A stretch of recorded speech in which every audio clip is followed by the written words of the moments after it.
सोनाली ने ऑफिस में टिफिन खोला तो सारे कलीग्स उसके टिफिन पर टूट पड़े। सीमा बोली, सोनाली मैं तेरे टिफिन खुलने का ही इंतज़ार करती हूँ। सच तेरी सास के हाथों में तो जादू है। क्या खाना बनाती है तेरी सास यार, खाना देख कर ही मुँह में पानी आ जाता है।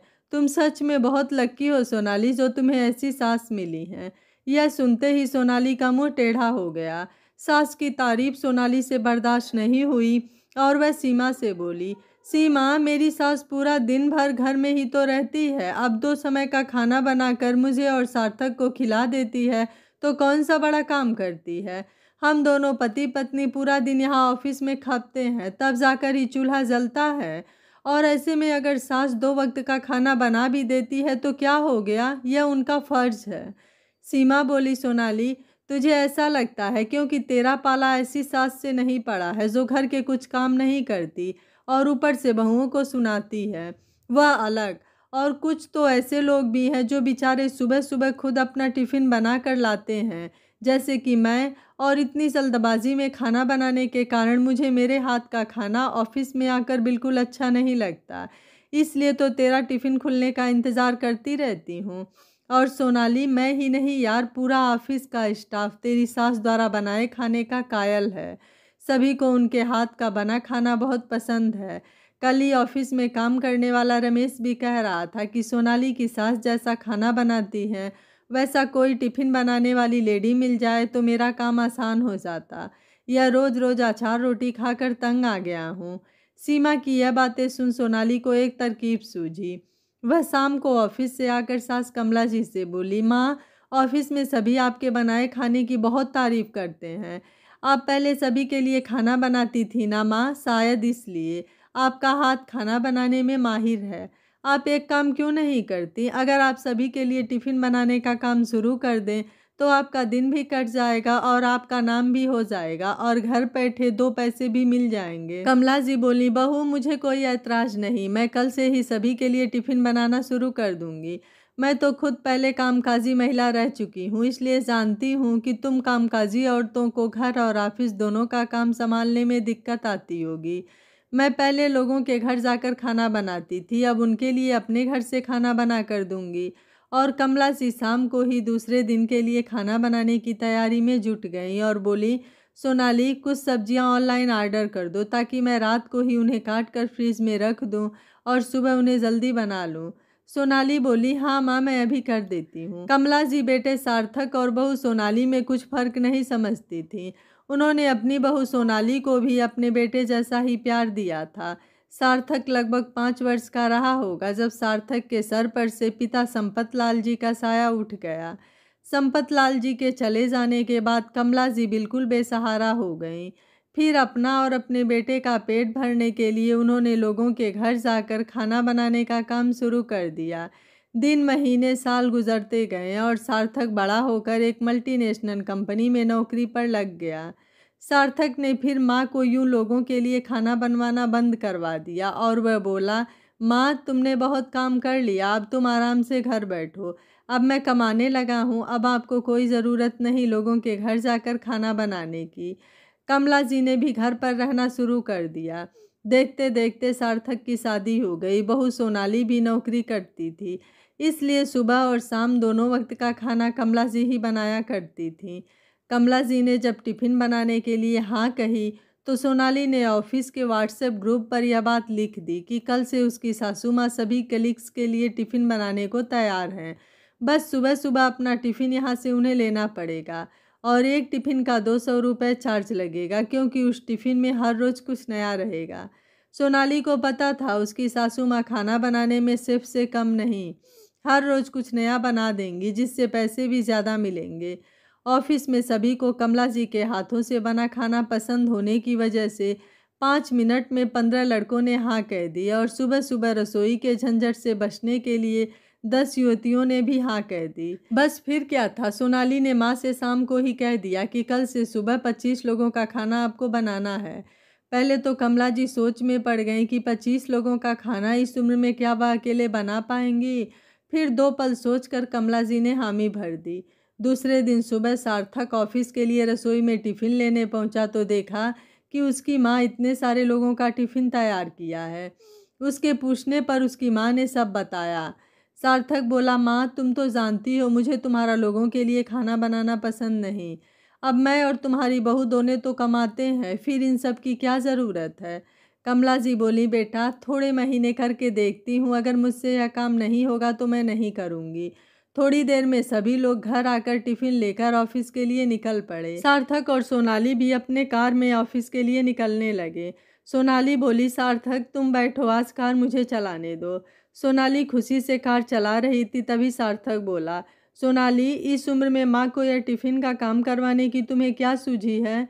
शायद तुमने देखा नहीं मगर मैंने देखा, सुबह उनके चेहरे पर थकान साफ झलक रही थी। सोनाली बोली, सार्थक बैठे बैठे मुझे पैसे कमाने का मौका मिल रहा है तो तुम्हारा क्या जा रहा है। वैसे भी माँ को टिफ़िन बनाने की आदत है, इसलिए तो उन्होंने हामी भरी, और जब उन्हें कोई दिक्कत नहीं तो करने दो ना उन्हें काम। और हाँ, तुम माँ को अब भड़का मत देना, माँ तुम आराम करो वगैरह वगैरह। सार्थक, पैसा कहीं से भी आए अच्छा ही लगता है। वैसे भी पूरा दिन घर में अकेली रहती हैं, टिफ़िन बनाएंगी तो उनका भी दिन निकल जाएगा। सार्थक को सोनाली का यूं माँ से टिफ़िन बनवाना अच्छा नहीं लग रहा था, मगर सोनाली की ज़िद के आगे वह कुछ बोल नहीं पाया। आज मुझे दिन के 5,000 रुपये मेरा स्टाफ टिफ़िन का देगा, मतलब 30 दिन का 1.5 लाख रुपया। वाह, मुझे इतने रुपए टिफ़िन में मिलेंगे जितनी मेरी सैलरी भी नहीं है। सार्थक बोला, टिफ़िन माँ बनाएंगी और पैसे तुम रखोगी सोनाली। सोनाली बोली, हाँ, क्योंकि मैंने ही तो स्टाफ को मेरे घर टिफ़िन लेने के लिए तैयार किया है, और मेरा टिफ़िन खाकर ही तो सभी लोग टिफ़िन बनवाने को तैयार हुए हैं। अब तुम हम सास बहू के बीच अपनी टांग अड़ाना बंद करो, समझे। सोनाली का ऑफिस आ गया और वह सार्थक को बाय बोलकर चली गई। रास्ते में कार ड्राइव करते हुए सार्थक भी यही सोचने लगा कि सोनाली बिल्कुल सही ही तो कह रही है। दिन के 5,000 मतलब महीने के 1.5 लाख रुपए कम नहीं होते, और वैसे भी माँ को तो टिफ़िन बनाने का शौक़ था ही, तो अब भी यह काम कर लेंगी तो उसमें बुराई क्या है। हमें ज़्यादा पैसे मिलेंगे तो फ़ायदा तो हमारा ही होगा ना। वैसे भी मेरी और सोनाली की सैलरी से तो सिर्फ घर ही चल पाता है, शौक़ कहाँ पूरे हो पाते हैं। मगर दूसरी तरफ अपनी माँ के चेहरे की थकान याद आते ही सार्थक का दिल फिर से पसीज गया। सोनाली के ऑफिस में जब लंच ब्रेक हुआ, ज़्यादातर लोगों के टिफ़िन में उसकी सासू माँ के हाथों का स्वाद था। सीमा बोली, सोनाली यार तूने इतने लोगों के टिफ़िन का जुगाड़ करवा लिया, मगर 2-4 ठीक था यार, इतने ज़्यादा लोगों का खाना बनाने में तेरी सासू माँ थक नहीं जाएंगी। सोनाली बोली, अब थक जाएं तो थक जाएं, मुझे क्या, मुझे तो पैसों से मतलब है। सीमा, बस एक बार यह टिफ़िन का काम जम जाए तो मैं अपने सारे शौक़ पूरे कर पाऊँगी। मैं सारा काम मेरी सासू माँ से मीठा मीठा बोल कर करवाती हूँ सीमा, फिर चाहे वह मेरे फटे कपड़े सिलवाने हो या मेरा मनपसंद खाना बनवाना हो। भोली है बेचारी, तभी तो यह सब कर लेती हैं, और भोले लोगों का फ़ायदा कैसे उठाया जाए यह मैं अच्छे तरीके से जानती हूँ, कहकर हंस पड़ी सोनाली। वहाँ बेचारी कमला जी पूरे घर का काम नौकरानी की भांति करती, दोनों बेटा बहू तो ऑफिस जाते हैं, यह सोचकर उन दोनों का भी सारा काम हंसी खुशी कर लेती हैं। बहू और बेटे के लिए उनके मन में बहुत प्यार था।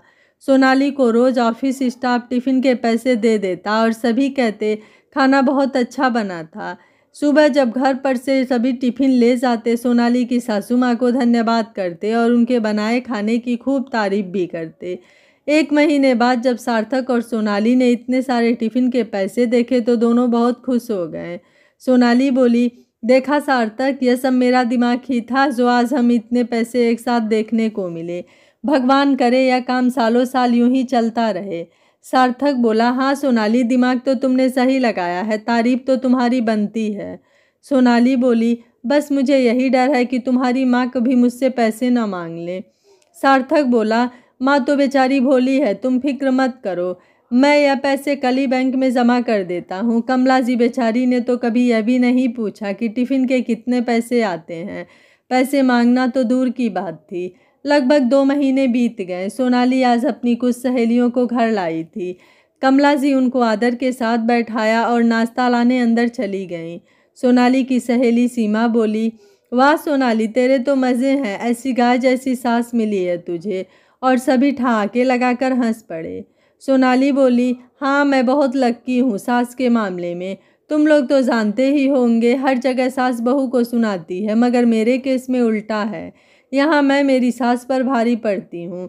देखा ना मैं कैसे आराम से बैठी हूँ और वह रसोई से नाश्ता लाने गई हैं।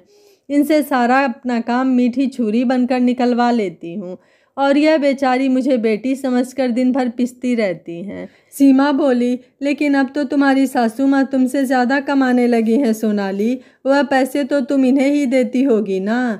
सोनाली हंसने लगी और बोली, अरे नहीं, सब कुछ मेरे पास ही है, इसे कहते हैं दोनों मुट्ठी में लड्डू। यह बुढ़िया इतने पैसों का क्या करेगी, इन्हें तो बस घर का काम करना आता है, इन्हें वही करने दो। उन पैसों पर तो मेरा हक बनता है, क्योंकि पैसे कमाने का सारा दिमाग भी तो मेरा ही लगा है। आज कमला जी को अपने कानों पर विश्वास नहीं हुआ। उन्होंने सोनाली को बेटी से बढ़कर प्यार दिया, मगर बदले में बस वह इस घर की एक नौकरानी बनकर रह गई थी। कमला जी जैसे ही बाहर आई सभी चुप हो गए। कमला जी ने नाश्ता और चाय टेबल पर रखा और बोली, लेडीज़, मैं खुद पहले भी यह टिफ़िन बनाने का काम कर चुकी हूँ, इसलिए आज घर पर टिफ़िन बनाने का काम करती हूँ। लेकिन उसके पैसे अब तक मुझे सोनाली ने दिए नहीं, जो मैं चाहती हूँ कि अब मुझे मिल जाए।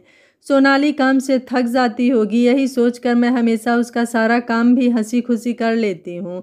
मैं बेटे बहू के पैसों पर बिल्कुल आश्रित नहीं हूँ। कमला जी सोनाली से बोली, बहू, कल से तुम अपना टिफ़िन खुद बनाना, अपने फटे कपड़े खुद सिलना, और हाँ, हर संडे तुम्हें कुछ नया खाने का मन होता है वह भी तुम खुद बनाना। आज तुमने साबित कर दिया कि कुछ बहुओं को कितना भी प्यार दे दिया जाए वे कभी अपनी नहीं होती।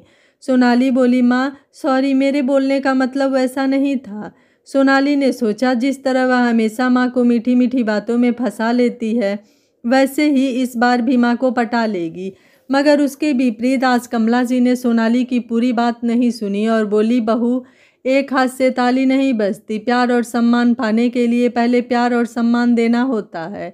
मैंने कभी तुम में और सार्थक में फ़र्क नहीं किया था, मगर आज तुमने मुझे फ़र्क समझा दिया।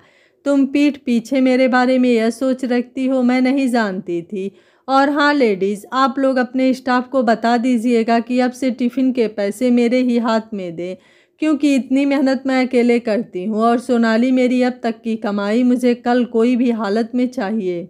सोनाली मामा पुकारती रही, मगर आज कमला जी को उसके शब्द तीर की तरह चुभे थे, जिसकी कोई दवा नहीं थी। एक माँ जब पराए घर से आई हुई बेटी को इतना प्यार देती है तो क्या उस बहू का यह भी फर्ज नहीं बनता कि वह उन्हें बदले में मान सम्मान दे। आज कमला जी ने सोनाली को उसकी चालाकियों का जवाब दे दिया था। जिस दोस्तों के सामने वो बड़ी डींगे हाँकती थी, उन्हीं के सामने वो नजरें नहीं उठा पा रही थी। आपको कमला जी का फैसला कैसा लगा, आप मुझे अपनी राय कमेंट बॉक्स में ज़रूर दीजिएगा। आशा है यह कहानी आपको ज़रूर पसंद आई होगी। वीडियो पसंद आया है तो वीडियो को लाइक, शेयर एंड चैनल को सब्सक्राइब करें। Thank you for watching. मिलते हैं अगली कहानी में।